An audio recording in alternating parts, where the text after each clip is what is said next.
오늘은 시 한 편으로 말씀을 열어볼까 합니다. 미국의 시인 랭스턴 휴즈라는 분이 꿈, 드림이라는 시를 썼는데요. 그 시를 잠깐 낭독해 주시죠. 꿈을 꽉 잡아라. 꿈이 사그라지면 삶은 날개가 부러져 날지 못하는 새이니 꿈을 꽉 잡아라.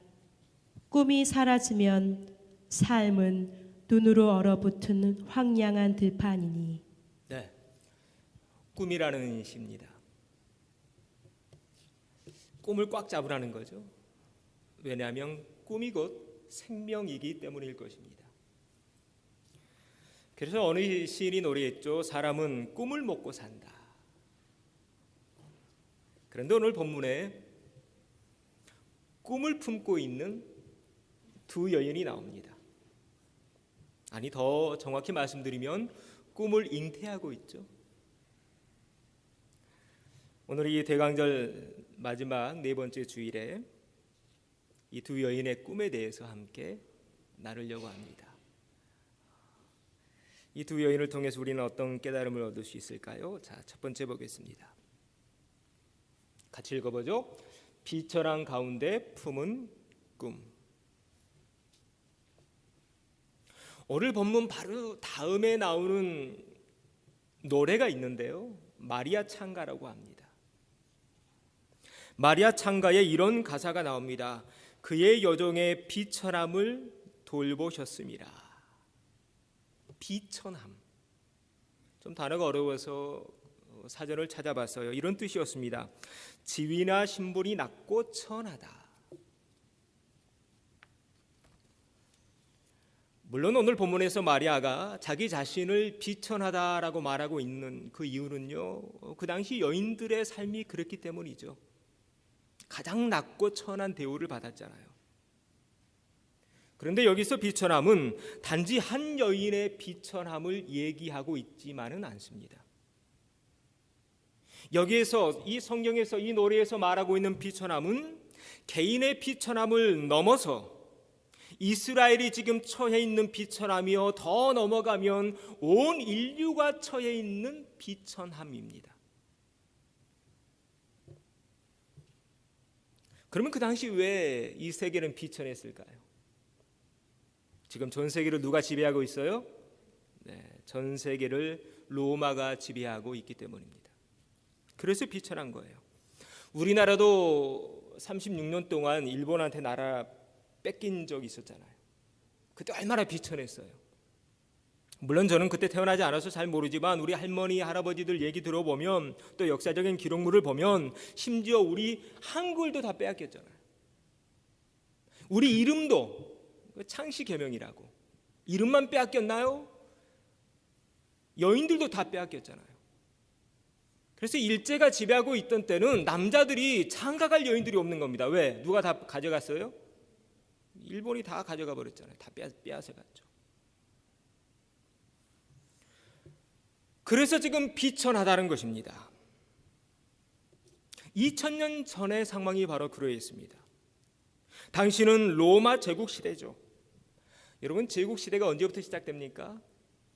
물론 제국주의, 오늘날의 현대적인 의미에서 제국주의는 스페인과 포르투갈에서 시작됩니다. 그래서 영국으로 넘어가고 또 일본 제국주의, 또 독일 제국주의, 이렇게 해서 1차 세계대전, 2차 세계대전이 나오는데 그 이전에 벌써 2000년 전부터 제국주의는 시작됩니다.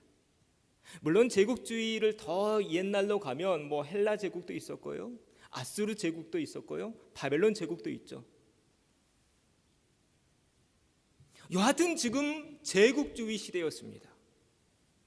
제국주의 시대라고 말할 수 있으려면 그 공통점이 한 가지 있어야 되는데, 식민 지배입니다. 식민 지배. 그래서 그 로마 시대의 식탁을 보면 이렇게 구성되어 있었대요.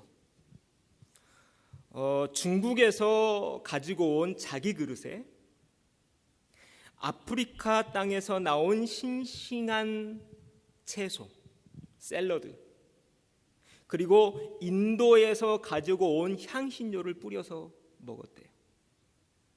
또 고기는요, 뭐 소고기, 돼지고기는 저 아시아에서, 터키 땅에서 거기 가축들 많잖아요. 전 세계에서 다 가져오는 겁니다. 싼 값에, 싼 노동력에. 그래서 로마의 귀족들은요, 밤마다 잔치였죠. 밤마다 만찬이었고, 네, 만찬이라는 의미도 사실 로마 시대부터 시작됩니다. 저녁 식사를 만찬이라고 하잖아요. 식민지에서 가지고 온 원료, 그리고 식민지인들의 값싼 노동력, 이런 것들이 아니면 로마는 돌아갈 수 없는 그런 사회 구조였어요.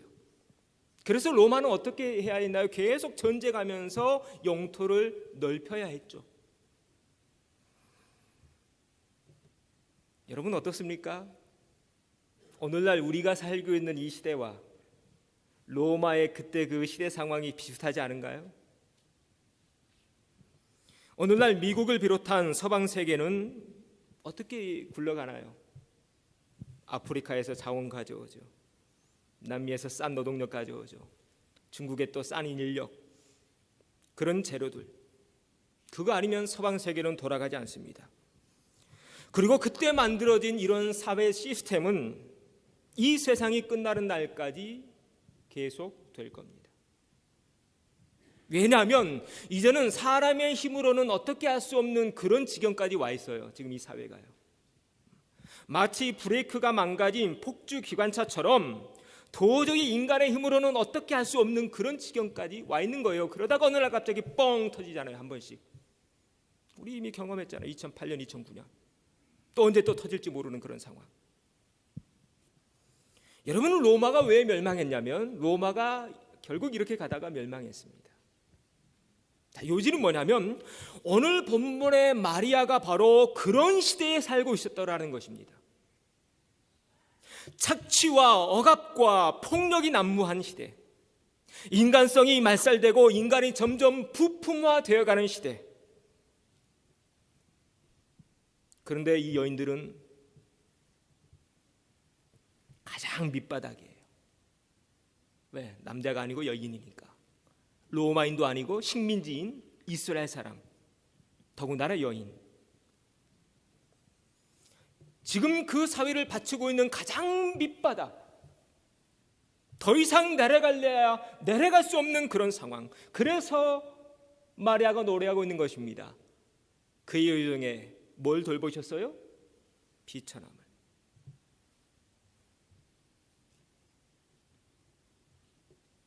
그리고 이러한 사회의 구조는, 이러한 악은 결국 우리 안에 있는 욕심으로부터 시작되죠. 끝없는 욕심, 더 갖고 싶은, 더 누리고 싶은, 남을 억눌러 가면서도 나는 편하게 살고 싶은 그런 이기적인 욕망. 여러분, 그 욕망은 어디에서 왔나요? 아담과 하와 때부터 뿌려진 죄. 여러분, 그래서 우리 인류의 문제는요, 죄의 문제를 해결하지 않고는 답이 없는 것입니다. 길이 없어요. 그래서 예수님이 와야 했죠.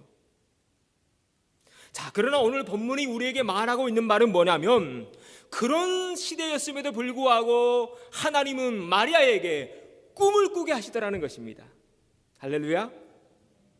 그런 비천한 처지에 있음에도 불구하고 하나님은 마리아에게 꿈을 품게 하시더라는 거예요. 오늘 본문이 우리에게 주는 메시지가 바로 이것입니다. 왜요? 우리가 살고 있는 지금 이 시대나 마리아가 살고 있는 그때 그 시절이나 별반 다를 게 없거든요. 도저히 꿈꿀 수 없는 그런 상황, 도저히 나아질 수 없는 그런 상황, 그런 상황 속에, 그런 처지 속에 있지만 하나님은 마리아에게 꿈을 품게 하시더라. 이런 마리아를 보면서 이제 우리 자신을 보게 됩니다. 오늘 나는 어떠한가? 오늘 이 물질의 시대에, 이 물질의 이 제국주의 시대에 오늘 우리는 어떤 꿈을 꾸고 있는가? 혹 꿈을 잃어버린 채 살고 있진 않는가? 여러분, 오늘 본문의 이 말씀 기억하십시오. 이 노래 기억하십시오. 마리아는 지금 그 비천한 상황 속에서도 꿈을 품고 있습니다.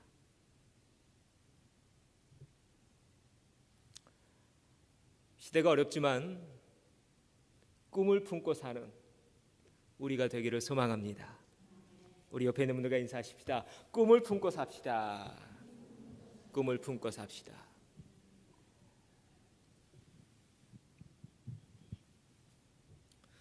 두 번째는 혹 우리 가운데 그런 분이 계실지 모르겠어요. 아유, 뭐 꿈은 목사님 젊은 사람이라 꾸는 거지 나 같은 사람이 무슨. 그러나 그렇지 않습니다. 꿈은 어디에서 피어나요? 절망 속에서도 피어나는 게 꿈입니다.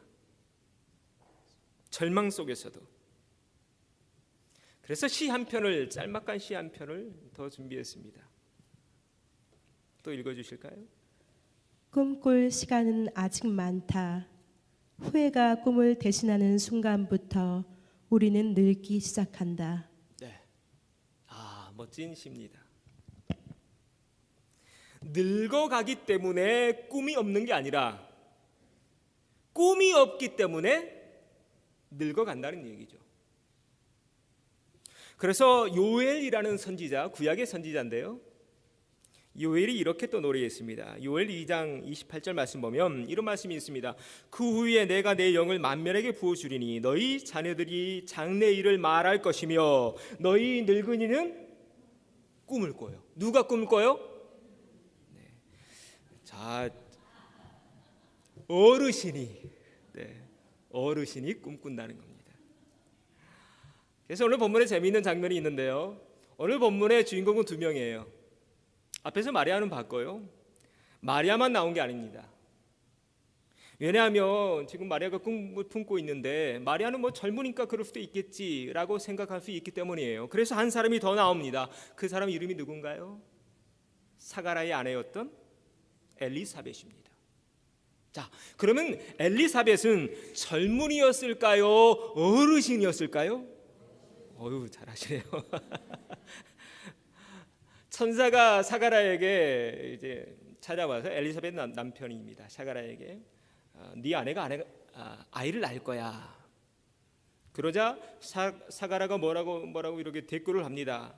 그의 그 대답 속에 그 사가라의 아내였던 엘리사벳의 나이를 짐작해 볼 수 있는데요, 이렇게 기록되어 있습니다.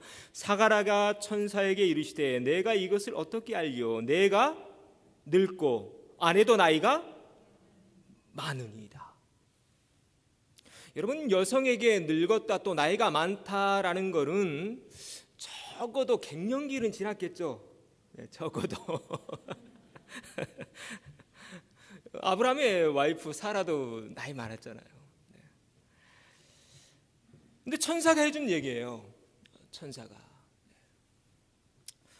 그러게 아이를 낳을 거라고 하니까 사가라가 뭐 내 와이프 지금 나이가 많은데요 라고 말하고 있는 지금 그 장면입니다. 그런데 어떤 일이 벌어집니까? 정말로 엘리사벳이 아기를 갖죠. 잉태합니다. 한마디로 기적이 일어난 것입니다. 여러분, 절망이 희망으로 바뀌고 있고요, 슬픔이 기쁨으로 바뀌고 있는 장면입니다. 이 사실을 우리에게 보여주기 위해서 오늘 누가복음 1장에서는 마리아만 등장시키고 있는 게 아니라 누가 나와요? 엘리사벳도 나오고 있는 거예요. 도저히 꿈꿀 수 없는 그런 상황, 인간의 힘으로는 어쩔 수 없는 그런 절망의 상황 속에서 하나님은 그 여인을 통해서 꿈꾸게 하시더라는 것입니다. 핸델이라는 작곡가를 잘 아실 겁니다. 핸델 유명한 작곡가죠. 1741년 8월에 이제 핸델이 나이가 많이 듭니다. 빈털터리가 됩니다. 설상가상으로 뇌출혈이 와서 한쪽을 쓰지 못하게 됩니다.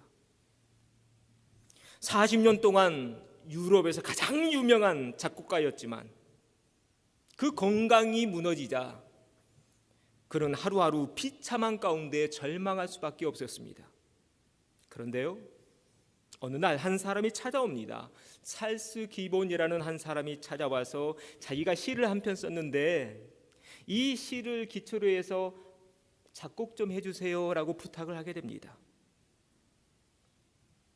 그 가사를 받아든 핸델은 처음에는 대수롭지 않게 여깁니다. 그런데 쭉 읽어가다가 핸델의 마음이 뜨거워지기 시작합니다. 감동을 받습니다. 여러분, 근데 그때 핸델에게 주어진 그 가사가 성경 어느 구절을 기초로 한 내용인지 아십니까? 제가 읽어드리겠습니다. 그가 찔림은 우리의 허물 때문이요 그가 상함은 우리의 죄악 때문이라. 그가 징계를 받음으로 우리가 평화를 누리고 그가 채찍에 맞음으로 우리는 나음을 입었도다. 이사야 53장의 말씀을 기초로 이 가사를 써서 핸델에게 준 것입니다. 그 가사를 쭉 읽고 가다가 핸델이 깊은 감명을 받게 됩니다.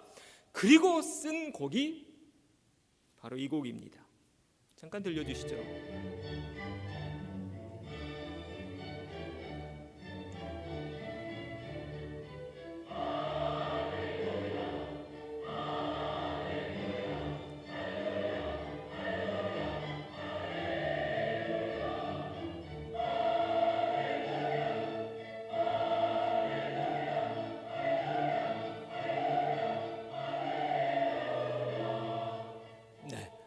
여러분 많이 들어보셨죠?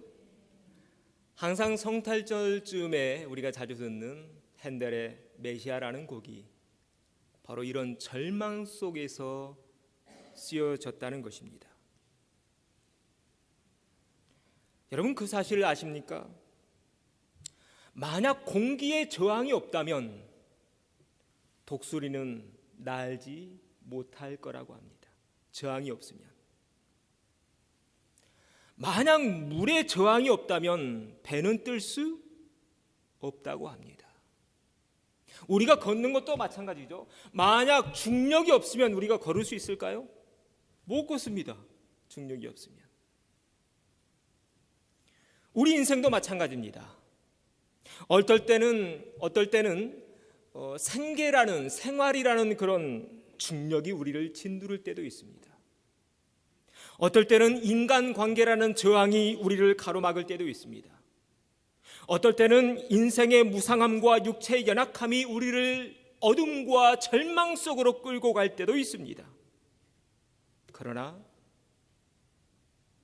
절벽에 붙어있는 그 소나무가 모진 풍파를 이겨낼 때에 명품 소나무가 되듯이 우리 인생 또한 인생의 모진 풍파를 견뎌내면서 명품 인생이 되어갑니다. 오늘 엘리사벳이 우리에게 들려주는 메시지가 바로 이것입니다.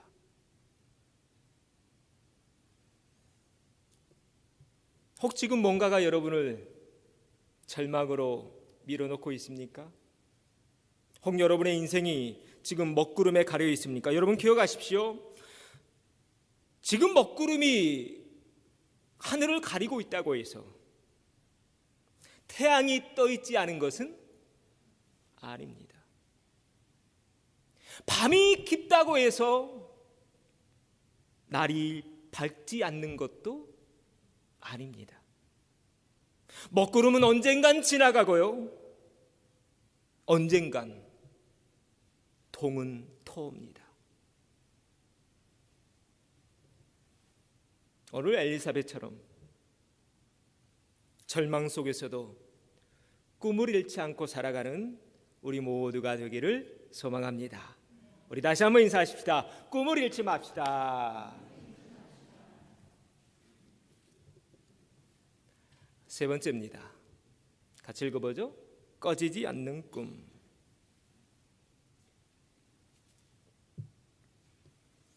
오늘 마리아 창가에 나오는 한 인물이 있습니다. 바로 아브라함인데요. 55절에 이렇게 기록되어 있습니다. 우리 조상에게 말씀하신 것과 같이 아브라함과 그 자손에게 영원히 하시리로다. 이건 마리아가 한 노래거든요. 마리아 창가. 그런데 여기 아브라함이 나옵니다. 여러분, 아브라함이 누굽니까? 믿음의 조상이죠. 이스라엘의 뿌리입니다.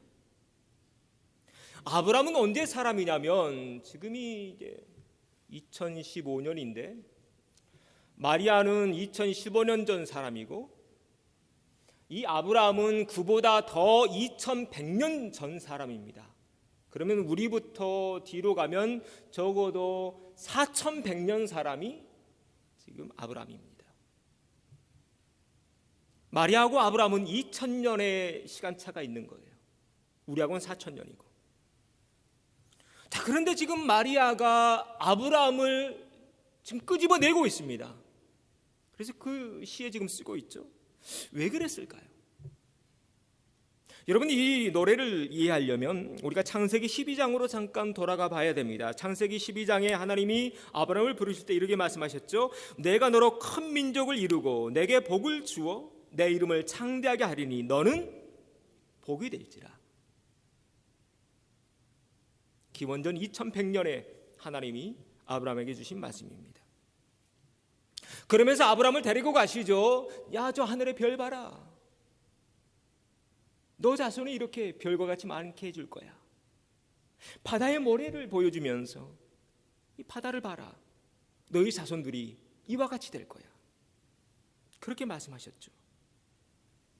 바로 그때 그 장면을 2000년 뒤에 마리아가 다시 끄집어내고 있는 것입니다. 여러분, 왜일까요? 마리아부터 2100년 전에 이스라엘 민족에게 주셨던 그 첫 번째 꿈, 그 꿈이 지금 누구를 통해 다시 되살아나고 있어요? 한 여인 마리아를 통해서. 이것 때문입니다. 아브라함은 그러면 지금 살아있나요? 죽어있나요? 죽었죠. 죽었죠. 비록 아브라함은 죽었지만 하나님이 아브라함에게 주신 이 꿈은 지금 죽었나요? 살았나요? 살아있다는 것입니다. 살아있다는 것입니다.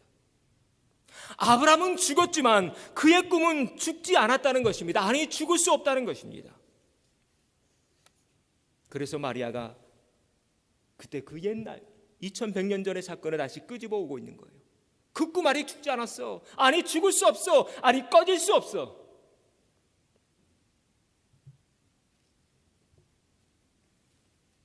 메가더 장군 잘 아시죠? 제가 몇 번 인용했는데요. 유명한 말을 했습니다.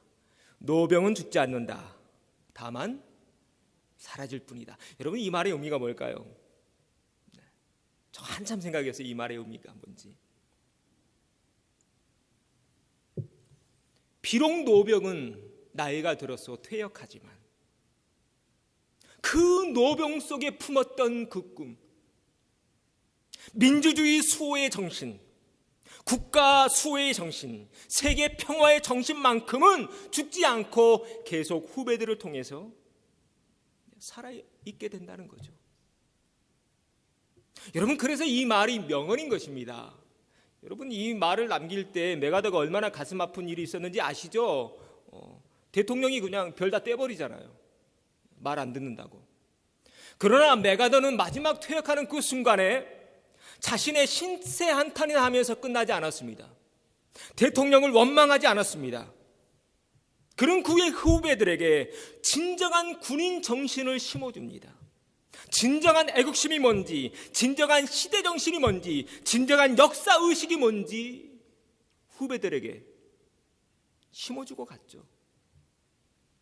그래서 오늘날도 우리가 이 말을 알고 있는 것입니다. 오늘 본문이 바로 이런 맥락입니다. 비록 아브라함은 기원전 2100년, 2000년 사람이지만, 그리고 이미 하늘나라 갔지만 그가 꾸었던 그 꿈은 아직도 살아있다는 것입니다. 지금 그 꿈이 힘없는 두 여인 엘리사벳과 마리아를 통해서 다시 부활하고 있는 거죠.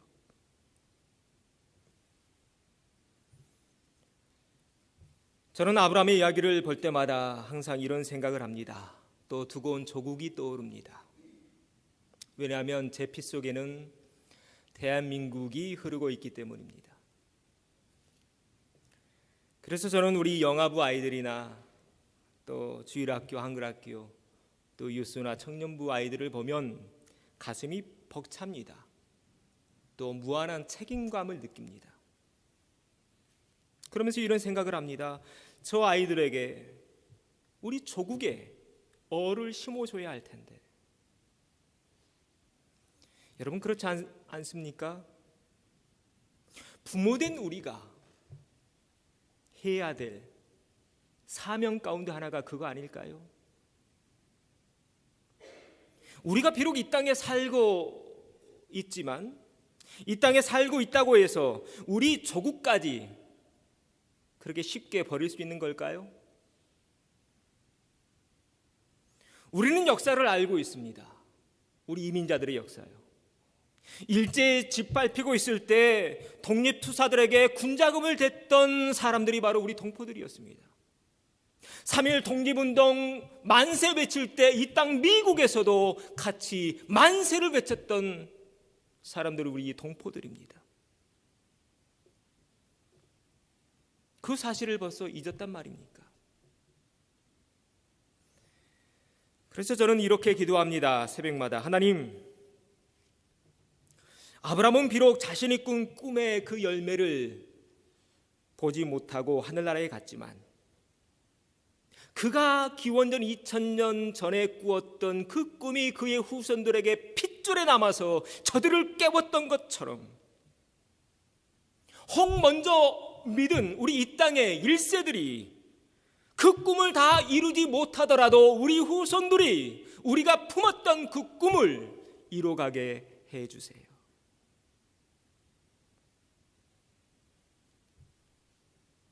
우리의 후손들이 교회를 다 떠나버렸지만, 그래서 교회가 점점 젊은이들이 사라지고 텅텅 비고 있지만, 언젠간 그 젊은이들이 이스라엘 백성들이 포로 귀환해서 다시 돌아와서 2차 성전을 세웠듯이 우리 대한민국의 후손들이 다시 하나님 품으로 돌아와 이 땅에서 새로운 하나님 나라를 세워가게 해주세요. 혹 내가 살고 있는 동안, 내가 살아있는 동안, 내 목숨이 붙어있는 동안 하나님이 저에게 주셨던 그 꿈을 보지 못할지 모르지만 하나님, 그래도 꿈은 꾸다가 가게 해주세요. 제 기도 제목입니다. 꿈꾸다가 하나님 품에 안겼으면 좋겠습니다.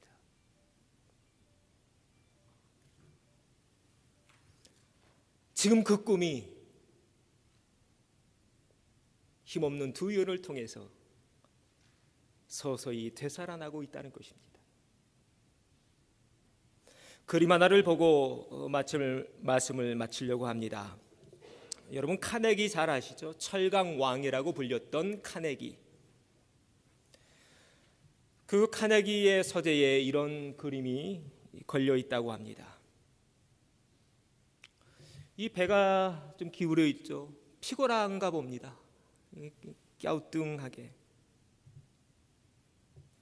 볼품없는 나룻배가 우중충한 날씨에 바닷가에 서 있습니다. 그런데 뱃머리는 바다를 향하고 있습니다. 여러분 이 사진이, 이 그림이 카네기 서재에 걸려 있는데 사실 유명한 사람의 그림은 아니랍니다. 그러니까 누가 그렸는지도 몰라요. 왜냐하면 카네기가 이 그림을 만났을 때는 가장 힘들 때 배고프고 춥고 그런 시절에 이 그림을 만났다고 합니다. 그럼 이 그림을 보면서 카네기는 그렇게 힘들고 어렵고 또 절망적인 그런 상황을 이겨냈다고 합니다. 그런데요, 이 그림 바로 밑에는 이런 짤막한 글귀가 적혀 있습니다. 반드시 밀물은 오리라. 그날 나는 바다로 나아가리라.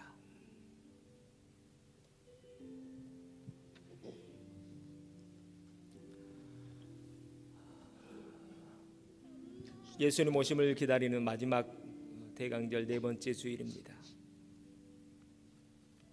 오늘 마리아와 엘리사벳과 같이